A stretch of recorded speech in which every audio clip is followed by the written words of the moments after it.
छत्रपति शिवाजी की सबसे चर्चित और महत्वपूर्ण घटना थी सन 1659 में बीजापुर की बड़ी साहिबा ने अफजल खान को 10,000 सैनिकों के साथ शिवाजी राज्य पर आक्रमण करने के लिए भेज दिया। ऐसा माना जाता है कि अफजल खान शिवाजी से 100 गुना शक्तिशाली था, लेकिन शक्ति से ही सब कुछ नहीं होता। बुद्धिमत्ता ही मनुष्य की सबसे बड़ी पूंजी है। अफजल खान बहुत निर्दयी था। अफजल खान ने युद्ध से पहले बीजापुर से प्रतापगढ़ किले तक कई मंदिरों को तोड़ दिया और बेगुनाह लोगों को मार डाला। उसने सोचा कि अगर मैं मंदिर तोड़ दूंगा तो शिवाजी बाहर आएंगे। हुआ भी ऐसा ही। शिवाजी महाराज की सेना ने अफजल खान के छापेमार तरीके से युद्ध लड़ा। अफजल खान को युद्ध में शिवाजी का पल्ला भारी नजर आया तो उसने युद्ध विराम देकर शिवाजी के मुलाकात का प्रस्ताव रखा। भोजन समाप्त होने के बाद अफजल खान शिवाजी से गले मिलने के बहाने चाकू मारना चाहता था, लेकिन शिवाजी ने लोहे से बना कवच पहन रखा था जिसमें से चाकू आर पार नहीं हो सका था। इस साजिश का अंदेशा शिवाजी को पहले से ही था। अफजल खान के बाद रुस्तम जमान और सिद्दी जोहर को शिवाजी महाराज ने युद्ध में हरा दिया था। जब बीजापुर सल्तनत के पास कोई सक्षम योद्धा नहीं बचा तो बीजापुर की बड़ी बेगम ने छठे मुगल शासक औरंगजेब से मदद मांगी कि वे शिवाजी के खिलाफ बीजापुर सल्तनत के लिए कुछ करे। औरंगजेब ने विनती स्वीकारते हुए अपनी माता शाइस्ता खान को 1,50,000 सैनिकों के साथ युद्ध के लिए भेज दिया। सेना ने पुणे पर हमला कर कब्जा कर लिया।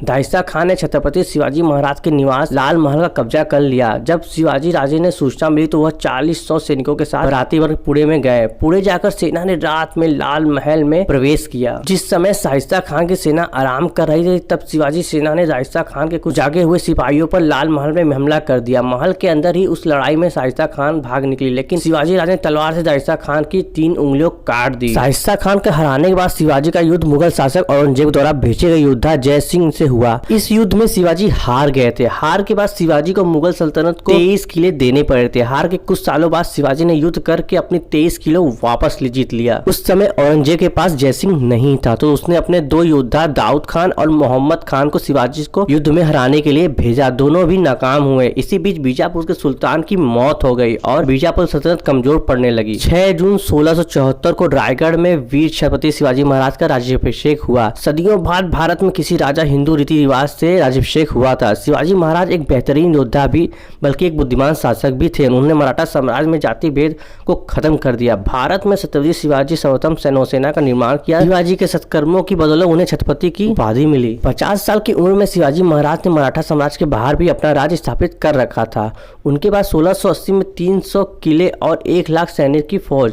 1680 की शुरुआत में शिवाजी का स्वास्थ्य कुछ ठीक नहीं था। वे बुखार और पेचिश से पीड़ित थे। अचानक शिवाजी भोसले की 15 अप्रैल 1680 की मृत्यु हो गई। उनकी मृत्यु के कारण बुखार और पेचिश को माना जाता है, परंतु ऐसा भी माना जाता है कि उनकी मंत्रियों द्वारा उन्हीं की हत्या की साजिश रची गई थी, क्योंकि मंत्रियों को शिवाजी के कुछ निर्णय पसंद नहीं आते थे। तो दोस्तों, अगर आपको वीडियो अच्छा लगा तो चैनल को सब्सक्राइब करना बिल्कुल ना भूलें। हम आपके लिए इस तरह के वीडियो लाते रहेंगे।